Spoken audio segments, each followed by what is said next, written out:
집이 안 팔려서 큰일입니다 라는 주제를 가지고 한번 이야기해 보겠습니다. 제가 운영하는 부동산 트레이닝 캠프 네이버 카페 자유 게시판에 올라온 글인데요. 추씨 3남매네 라는 닉네임으로 집이 안 팔려요 라는 글을 써주신 분이 있어요. 짧지만 굵은 글이었습니다. 짧지만 강한 글.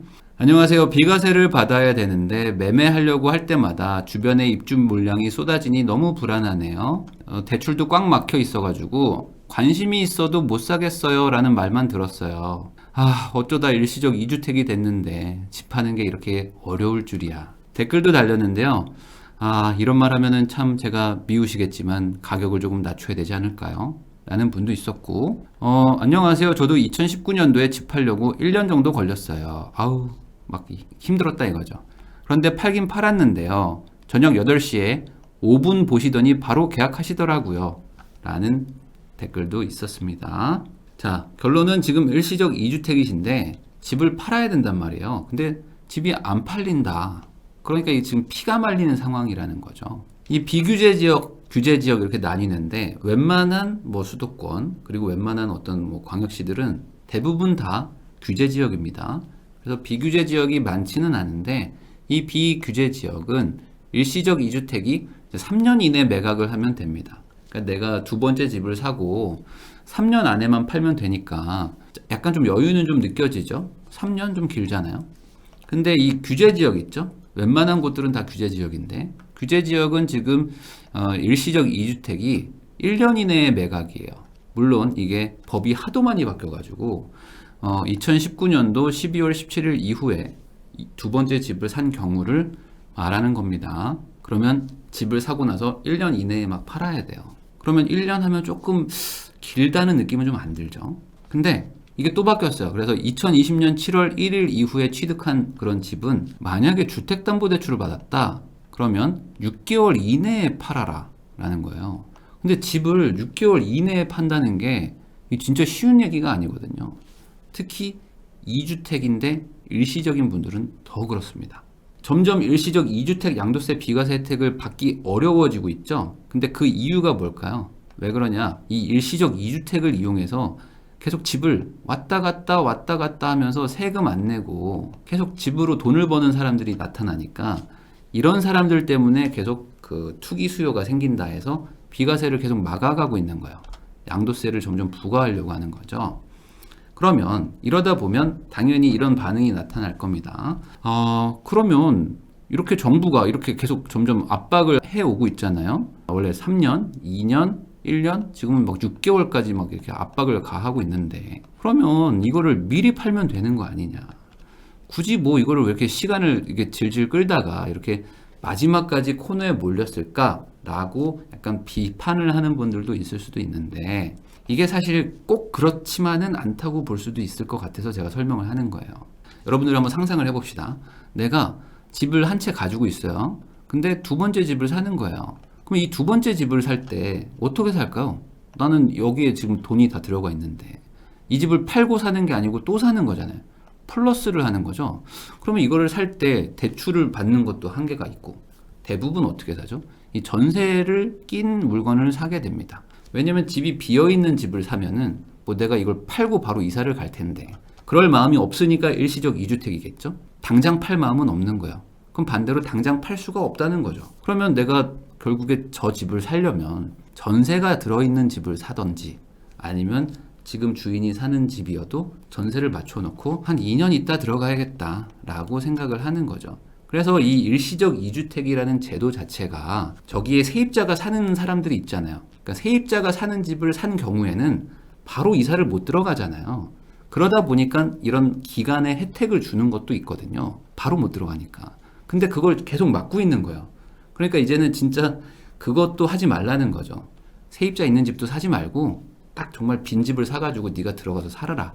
이 개념인데 생각을 해보세요. 그러면 결국에 1번 집을 팔아야지 2번 집에 있는 전세금을 빼주겠죠. 여기 전세가 들어있는데 대출을 받든지 아니면 이거를 전세금을 돌려주든지 해서 하여간 이걸 내줘야지만 내가 가서 들어갈 살 수가 있는데 내가 들어가려면 결국에 돈을 내줘야 되니까요. 근데 일시적 2주택이라는 분들은 대부분 어떻게 했어요? 거의 주택에 올인돼 있는 거죠. 요즘에 한 채 사는 것도 힘든데 일시적이지만 두 채를 산다? 그러면 이 주택에 거의 모든 돈이 다 들어가 있는 거잖아요. 1번 주택, 2번 주택에. 그런데 거기서 비과세를 받으려면 기간이라는 게 딱 정해져 있으니까 이 생각보다 이 자금 운용이 엄청 빠듯해요. 이런 상황에 처해 있는 분들은. 그래서 거의 돈이 없습니다. 돈이 거의 없는 상태에서 그냥 하루하루 이렇게 시간이 지나가고 있는 거예요. 저기 전세 나가면 나 들어가야지 하면서 기다리고 있는 거죠. 자, 보세요. 지금 이분이 비과세를 받아야 되는데 라고 해놨어요. 비과세를 받아야 되는데. 그런데 매매하려고 할 때마다라고 얘기를 해주셨죠. 그러니까 이분도 시도를 했던 거예요. 집을 팔려는 시도를 했는데 할 때마다 주변에 입주 물량이 많았대요. 그러니까 옆에 뭐 계속 신축이 막 생기는 거야. 그러니까 내가 팔려고 하는데 안 팔리고 팔려고 하는데 안 팔리고 뭐 이랬다. 근데 이제 시간이 점점 다가오는 거죠. 자, 입주 물량이 많다는 거를 말씀하신 거 보니까 제가 그냥 내내 망상을 돌려보면 이 지방 쪽이지 않을까라는 생각을 좀 해봅니다. 수도권 뭐 서울 쪽이기보다는 약간 좀 지방에 가까우실 것 같아요. 그러면 이게 문제가 뭐냐? 이 신축이 주변에 막 입주를 하는데 나는 상대적으로 오래된 구축을 파는 거잖아요. 그러다 보면은 이게 쉽지 않을 수가 있습니다. 그 대도시나 아니면은 좀 뭐 수도권 서울 같은 곳들은 매수 수요 자체가 절대 수요 자체가 좀 커가지고 집이 조금 낡아도 집을 좀 사는데 지방일수록 특히 이제 소도시일수록 하나 신축 아파트가 생기잖아요. 그러면 기존에 있는 것들을 거래하기가 쉽지 않아져. 그래서 항상 이런 데 집을 가지고 계신 분들은 그래도 입주량 같은 것들을 조금 관심을 가지실 필요는 있어요. 왜 그러냐면 이게 서울에 5,000채 아파트가 들어오는 거랑 어떤 소도시에 5,000채 아파트가 들어오는 거는 이 시장이 받아들이는 강도 자체가 다릅니다. 그러면 어쨌든 지금 이분한테 조언을 좀 해드려야 되니까 이분은 지금 어떤 선택을 하는 게 가장 좋을까라는 걸 얘기를 해보면은 우선 첫 번째로 이 중개사한테 많이 내놓는 거를 말씀을 드리고 싶습니다. 생각보다 이렇게 안 하는 분들이 많아요. 중개사들한테 많이 내놔야 되는데 그래야지 내 집을 보러 오는 사람이 조금이라도 더 늘어나는데 그냥 안 내놓는 분들도 많습니다. 그냥 한 집이나 두 집 정도에만 내놔요. 아니면 뭐 내가 뭐 친한 사람 한 명한테만 내놓고 그리고 나서 이제 기다리고만 있는 거죠. 근데 그렇게 해서 잘 거래가 되면 다행인데 거래가 안 되고 있는 상황이잖아요. 그러면 지금 내가 한두 명만 믿고 있기는 조금 불안할 수 있는 거죠. 확률을 조금이라도 높이려면은 최대한 다 많은 곳에 내놓으셔야 됩니다. 뭐 인터넷 카페 같은 데다가 올리는 경우도 있고요. 그리고 두 번째로 뭐 속상하실 수는 있지만 이거를 좀 생각을 해보셔야 돼요. 가격이 현실적인가? 자, 나는 지금 비과세를 받아야 되는 입장이죠. 그러니까 비과세가 되게 중요한 겁니다. 그러면 이게 목적인데 가격이 어쨌든 매수를 하는데 가장 큰 요인이거든요. 그러면 그 가격이 적정한 금액대인 건가? 우리가 대형마트에 저녁에 가게 되면은 항상 뭐 이렇게 할인을 하죠. 소위 말하는 떨이를 하는데 뭐 2만 원짜리 뭐 초밥이 막 10,000원이 되고 8,000원이 되고 막 그렇습니다. 그러면 이 대형마트에서는 왜 떨이를 하느냐? 이 영업시간이 종료되는 게 정해져 있기 때문에 이 종료 시간이 다가오면 다가올수록 가격은 내려가기 시작하는 거죠. 이 비과세라는 거는 데드라인이 있습니다. 그러니까 내가 몇 년 안에 팔아야 돼. 6개월 안에 팔아야 돼. 이게 있어요. 그러니까 기한 내에 못 팔잖아요. 그럼 어떻게 되죠? 세금을 내야 되는 거예요. 비과세의 반대가 뭡니까? 과세잖아요. 그러니까 세금을 내야 돼. 못 팔면 세금을 낸다 이겁니다. 그러면 내가 내야 되는 세금이 얼마인지가 중요하겠죠. 근데 많은 분들이 또 그 계산을 잘 안 해보세요. 그래서 계산을 한번 해보세요. 내가 집을 만약에 이 기간 안에 못 팔면 세금을 얼마를 내는 거지? 라는 걸 계산을 해보고 나면은 아마 가격을 낮추는 게 되게 주저주저 했었더라도 깎아주고 싶을 수도 있습니다. 세금이 생각보다 클 수가 있거든요. 요즘에 급매물이 생각보다 좀 많아졌어요. 그 제가 이제 현장을 돌아다녀 보니까 급급매 같은 게 간혹 나오거든요. 왜 이런 것들이 지금 나올까? 그 이유 중에 가장 큰 게 이거 같아요. 뭐냐? 소위 말하는 이 상급지 갈아타기라는 게 있잖아요. 이게 내가 가지고 있는 집을 팔고 더 좋은 집으로 이사 가는 거예요. 그게 일시적 2주택으로 이미 사놓고 몇 개월 안에 팔아야 되는 분들도 있을 수도 있고 아니면은 이 집을 팔고 저 집을 살려고 아예 계약까지 해놓으신 분들도 있죠. 바로 팔아버리려는 분들. 근데 이게 요거죠. 순서가 이거예요. 매수를 먼저 하고 매도를 하려는 분들이 꽤 있었어요. 이렇게 상급지로 가려는 분들. 이런 분들은 지금 골치가 아플 수 있는 거야. 왜 그러냐? 우리가 9월에 어떤 일이 일어났죠? 갑자기 대출 규제를 했어요, 우리 형들이. 대출 규제가 아니지, 그냥 대출을 중단해 버렸어요. 갑자기. 대출 안 해주겠다고. 주택담보대출 우리 문 닫습니다. 농협이 막 문 닫기 시작하고, 우리은행은 막 전세대출 막 막기 시작하고 막 그래요. 그러니까 뭐야 이거 갑자기. 아니 좀 어떤 언질이라도 좀 해주면 좀 고마운데 그런 것도 없어. 그냥 갑자기 우리 막 9월부터 막습니다 하니까 시장에서 엄청 당황을 했었죠. 거기다가 뭐 전세 대출까지 규제를 해버렸어요. 그리고 뭐 막 중도금 대출 막 규제한다고 막 잔금 대출 규제한다고 막 난리가 났었잖아요. 그러면 그게 고작 3개월 전이에요. 3개월 전. 그러면 지금 내가 집을 팔고 저기로 가려고 하는데 만약에 저쪽에 주담대를 받았다면 6개월 안에 팔아야 돼. 여보, 만약에 안 팔리면 세금이 얼마야? 세무사가 그러던데 2억 내라고? 무슨 2억을 내야 돼? 아니 8억짜리 팔았는데 2억 세금 내면 어떡하라고? 그래서 뭐 세금 2억 내라고 하니까 이거 큰일 났네? 안 되겠다. 나 이거 무조건 팔아야 되겠다. 라고 생각하니까 어떻게 되죠? 안 되겠다. 5천만 원 깎아야 되겠다. 그래서 최근에 실제 사례입니다. 우리 교육생 사례인데 거의 뭐 한 4천, 5천 깎아서 산 케이스가 이런 케이스예요. 그분이 완전히 막 그 며칠도 안 남았어. 이 잔금일이 며칠도 안 남은 상태였기 때문에 5천을 그냥 쿨거래를 하시는 거죠. 그냥 바로 깎아버려. 왜냐면 지금 요거 하나로 2억이 왔다 갔다 하니까 알겠습니다. 깎아주겠습니다. 자, 그리고 세 번째로 이런 얘기를 적으셨어요. 살려는 사람들이 있었는데 요즘에 막 대출 규제도 있고 해가지고 돈이 부족하네요 라는 분들이 있었다. 그러면 이거를 해결을 해주려고 생각을 하셔야 됩니다. 사는 사람들이 돈이 부족하면 해결을 해줘야 된다. 이런 방법도 있어요. 이게 뭐 불법이 전혀 아닌 게 근저당 설정을 해줄 수가 있습니다. 근저당 설정. 그러니까 내가 집을 파는데 만약에 이분이 뭐 2억이 모자라 아니면 뭐 1억이 모자라 뭐 그러면 그분들은 돈이 없으니까 이 집을 못 사잖아요. 그럼 내가 근저당 설정을 해주겠다. 그래서 뭐 이자를 내라. 내가 만약에 돈이 급한 게 아니라면. 그래서 나한테 뭐 이자 뭐 4.6%를 주세요. 그러면 내가 뭐 팔겠습니다. 아니면은 내가 정말 급하지 않으면 뭐 무이자 6개월을 뭐 지원해주겠다라든지 뭐 이런 식으로 조금 세부 디테일을 정할 수도 있고요. 아니면 내가 그 집을 팔면서 여기에 잠깐이나마 좀 전세를 사는 것도 가능합니다. 왜 그러냐면 이 매수하는 분들도 지금 돈이 부족해요. 막 일시적 2주택인 경우도 있고 이 집을 사놓고 내 원래 살던 집을 또 팔아야 되는데 이게 언제 팔릴지 모르니까 막 주저주저 하고 있는 분들이 있거든요. 그러면 내가 근저당을 설정할 수도 있는데 이건 좀 너무 좀 귀찮고 그러면 잠깐 뭐 6개월 정도 내가 여기 전세 살다가 가겠다 라고 할 수도 있는 거예요. 물론 뭐 그 새로 산 집에 전입신고도 해야 되고 막 하지만 6개월 내로 하면 되니까 뭐 반년 정도 아니면 뭐 3, 4개월 정도 전세를 사는 것도 상황상 가능한 사람들도 있다. 그래서 문제가 무엇인지를 명확하게 한번 확인을 해보시고 그리고 그걸 어떻게 해결할 수 있는가를 좀 더 집중을 하셔야 돼요. 그래서 가격이 문제면 가격을 낮추는 거고 사는 사람들이 지금 돈이 부족하면 내가 여유 자금이 있으면 뭐 근저당 같은 것들을 설정하는 거는 합법적인 일이니까 그런 식으로 자금을 좀 융통할 수도 있다.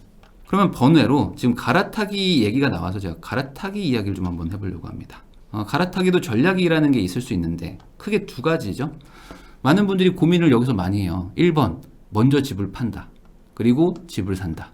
뭔가 안전한 느낌 나죠? 집을 팔았으니까 이제 현금이 생겼죠. 현금을 들고 집을 사러 가는 거예요. 뭔가 확실한 느낌. 그리고 두 번째 매수를 먼저 하고 그리고 집을 판다. 이거는 뭔가 좀 약간 불안한 느낌이 들지 않나요? 내가 돈도 없지만 집을 먼저 사? 그랬는데 안 팔리면 어떡해? 팔리겠지 뭐 라는 식으로 두 가지 전략을 쓰는데 이게 뭐가 더 좋은 거냐? 사실 그때그때 다릅니다. 이거는 상황마다 달라요. 이 1번 매도하고 매수 전략을 하게 되면은 뭔가 안전하다고 느끼실 수도 있지만 이게 생각보다 위험한 겁니다. 이 낙동강 오리알이 될 수가 있거든요.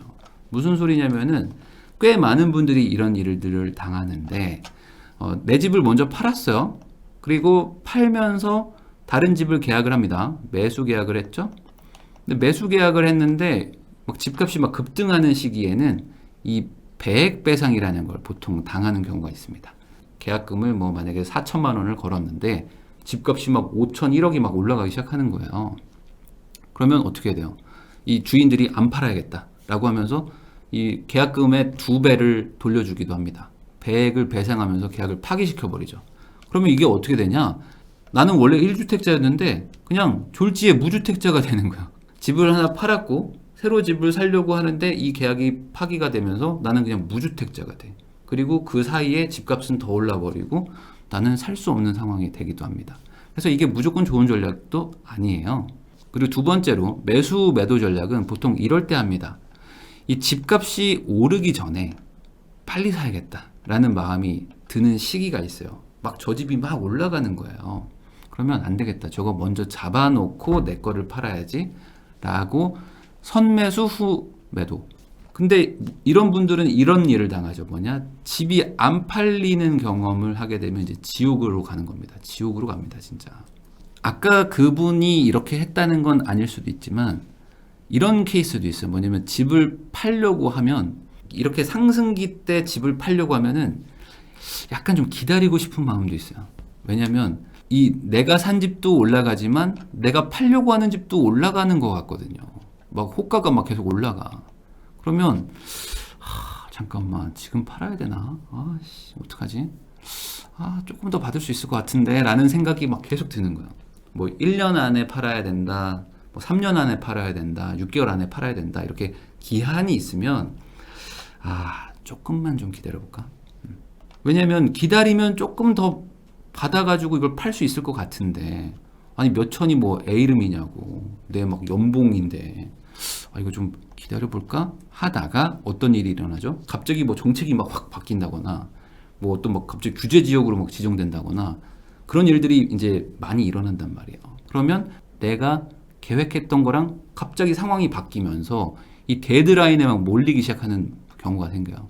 이러면 이제 골치 아픈 거죠. 그래서 둘 다 그때그때 다르지만 핵심은 내 물건이 우리 지역이 어떤 상황인지를 명확하게 알아야 됩니다. 그래서 충분히 팔린다. 이거는 뭐 내놓으면 뭐 바로 나가는 상황이다라면은 뭐 조금 그 매수 먼저 하고 매도를 해도 되겠지만 내 물건이 무조건 팔린다는 보장이 없다. 솔직히 자신 없다. 그러면 매수 후 매도 이 전략을 쓰게 되면 골치 아픈 상황이 올 수가 있습니다. 특히 이 중개사분들이 의욕적으로 말하는 경우가 있어요. 저도 이런 경험들을 많이 하는데 걱정하지 마. 여기는 전세는 뭐 무조건 뭐 5억은 당연히 나가는 거고 6억도 받아줄 수 있어. 걱정하지 마. 그리고 이 뭐 집 무조건 팔리니까 먼저 사도 돼요. 그 집 내가 팔아줄게. 막 이런 분들 많거든요. 근데 그렇게 믿었다가 진짜 이런 짤방 같은 상황을 겪는 분들이 꽤 많습니다. 아니 사장님 이거 전세 뭐 몇 억 나온다면서요. 이게 뭐예요? 뭐 5억이라더니 뭐 지금 전세 4억 얘기하시면 어떡해. 내가 1억이 어딨어. 막 이런 얘기하는 분들 진짜 많고 뭐 집 팔아주신다더니 갑자기 왜 안 팔려요? 라고 하면은 대부분 중개사분들이 뭐라고 하냐면 그러게 원래 잘 팔리는 건데 왜 안 팔릴까? 뭐 이렇게 얘기를 해. 이거 뭐 어떡하라고 그럼 나보고 나는 지금 죽을 맛인데 중개사분들은 이 직접적인 당사자가 아니기 때문에 무조건 팔린다는 말을 믿으시면 안 된다. 자, 그러면 가장 큰 원칙은 뭐예요? 내 목적이 무엇인가? 내 목적이 무엇인가를 다시 한번 생각해 보셔야 됩니다. 우리가 비과세를 받자고 매도를 시작한 거니까 그러면 기한 내에 파는 게 정말 중요해요. 그래서 금액을 낮춰야 되면 조금 내려놓으셔야 될 수도 있고요. 그리고 금액은 충분히 낮췄는데 어떤 손님이 적게 오는 거다. 그런 거라면 중개사한테 좀 더 많이 내놓으시고 그런 식으로 최대한 내 물건을 기한 내에 팔려고 하셔야 된다. 이거 안 하고 만약에 기한을 넘어가잖아요. 그럼 세금이 얼마 나오는지 한번 계산을 해보세요. 그러면 열심히 움직이시게 될 겁니다.